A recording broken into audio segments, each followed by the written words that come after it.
Welcome to a spelling activity today for our words. Hopefully you have everything ready. Remember, the reason why we do spelling is to make you a better reader, better writer. If you understand what the words mean, it might help you be a better reader so you can say, hey, I know what they're talking about. Know what I mean? All right, make sure you got your glue stick. Make sure you have your pencil. Make sure you have a pair of scissors because you need to cut out your words. Chop, chop.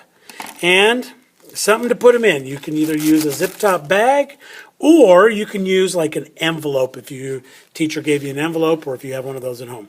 Your spelling book, you need to write this stuff down. And of course, your spelling words. So let's get started here. Looks like we're going to be doing sort 7, noun suffixes. So I'm going to do a little cutty cut here. When we're talking about suffixes, what is a suffix? What do you think that is? Some of you are thinking in your head, hey, I know what a suffix is. It's when I am doing something or not doing something that I like to and somebody's making me do it. No, that's suffering. That's suffering. You're suffering through something. This is suffix. This is actually the end of a word. You put one of these at the end of a word. I'm going to choppity chop that. Do a little cut across here. And there's my thing, my title. And then I'm going to take my words. I like to cut this straight across here. Leave these on until I get finished writing them before I cut those up. Makes it a lot easier for me. Go ahead and cut these up. Let's make these nice and neat. Cut them neatly as possible. You don't have to be perfect, but it's so much easier when your words are about the same size. So I'm going to cut them.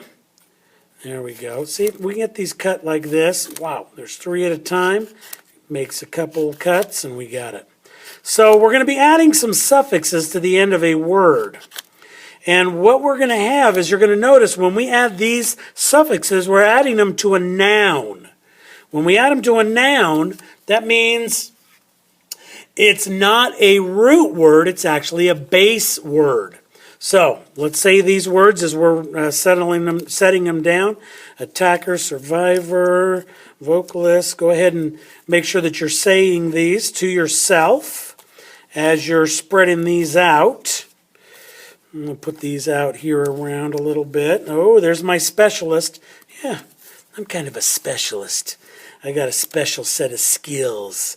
It's called spelling skills. And that's what I want you guys to have, is better spelling skills as we do all these words. Oh, there's visitor, traveler, and artist. All right, so make sure you got all this ready to go. And let's start by doing this. Putting that together. Zing! So, we're going to talk about noun suffixes. And we're going to write these out. So, let's get these all written out. Dash, ER. What does the dash mean?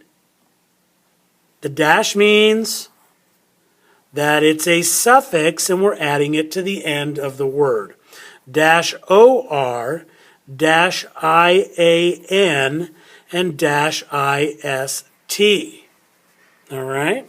Let's put an underline under all those and make sure you cut the rest of these out, because when you sort them later, you're going to want to put these up, and if you put them in different places, that's okay. Don't worry too much about that. We put those in there. Sweet! All right, here we go. So we got ER, OR, IAN, and IST. So what do these suffixes mean? Excuse me. What do we do at the end? Why do we put these on?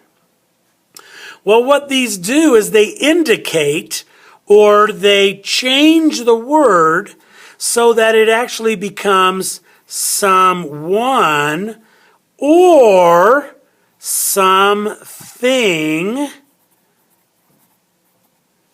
that does or is related to the base word. So it turns it into someone or something that is related to the base word. So we got to look at the base words so that we can figure these out. So let's start out, let's do an ER, and let's start out with speaker. So let's look at the base word on this one. Speak.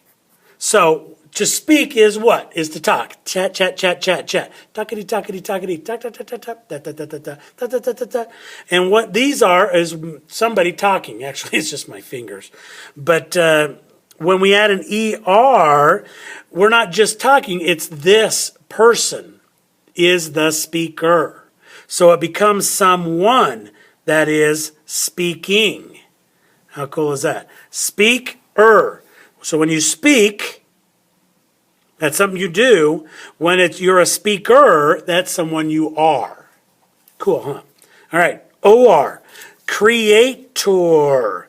So let's do create. Now this one's an interesting one because on create, there's usually an E at the end when you write create. Am I right? Am I right when we say create, there's an E at the end? Then we drop that E, do an OR, creator. So when you create something, we make something. When we add the OR to the end, it turns from something we make into someone that makes something. Cool, huh? So if you're a creator of art, you create art, but we call you a creator. Wow, that is cool. All right, what's our next? Oh, IAN. This one's an interesting one. Guardian. Guardian. Guard. That's our base word. We better underline this. Wah, wah. And then we're going to add an IAN. So guardian. Now this is interesting about the IAN. Because the IAN usually, and not always, but sometimes you can add the IAN to a place and it tells that person or who they are. Like if I was from Boston, I would be a Bostonian. Boston, Bostonian. If I'm from Virginia, Virginian. If I'm from St. George, I'm a St. Georgian. IAN. If I'm from Santa Clara, I'm a Santa Clarian. If I'm from California, I'm a Californian. If I'm from Utah, I'm a Utahn, which is different. Utah. We just add the N on that one because there's no IAN. It might be Utahian, but it sounds better with Utah. So just thought I'd throw that in. Not always, but it kind of tells us where people are from. You could add that IAN from some place that you were. That might be you. Now, we're from Ivans, so that would be, we're called Ivanites. Because Ivanian doesn't sound very good. All right? All right, so next word, ist. So we're going to do art, ist. Art, ist. All right, put that there. Nice, nice. Art, ist. Cool, huh? So we add that in. There's our base word. There's our thing. Now I got to look at one other. I'm going to do this one. Let's do believe. I'm a believer. I couldn't see. Well, forget it. All right. Believe. And then there would usually be an E at the end of believe. If there's an E at the end, like in create, we drop the E and add the ER. Okay? Believer. We drop the E, add the R. Now there is a couple more that those are in. So this is what I need you to do for the rest of your job is to make sure that you complete your sort by reading all the words out loud, saying them, and then I want you to underline all of the base words. That way you can see the difference between the base word and then when you add the ER, you can tell that it is someone or something. If I am a believer, then I am someone because I am a believer and I believe. Because I'm a believer, I believe. I believe, I believe, I believe, I believe, I believe, I believe. To quote the famous song written by Neil Diamond. But the Monkees actually sing it. I think the Monkees did. You may have to check that out. Maybe you should sing it to us. Maybe you should actually write the name of the song right there under Utah. All right. Got questions? All right. Ask your teacher. Get this finished. Enjoy. Get it done. All right. Have a good day.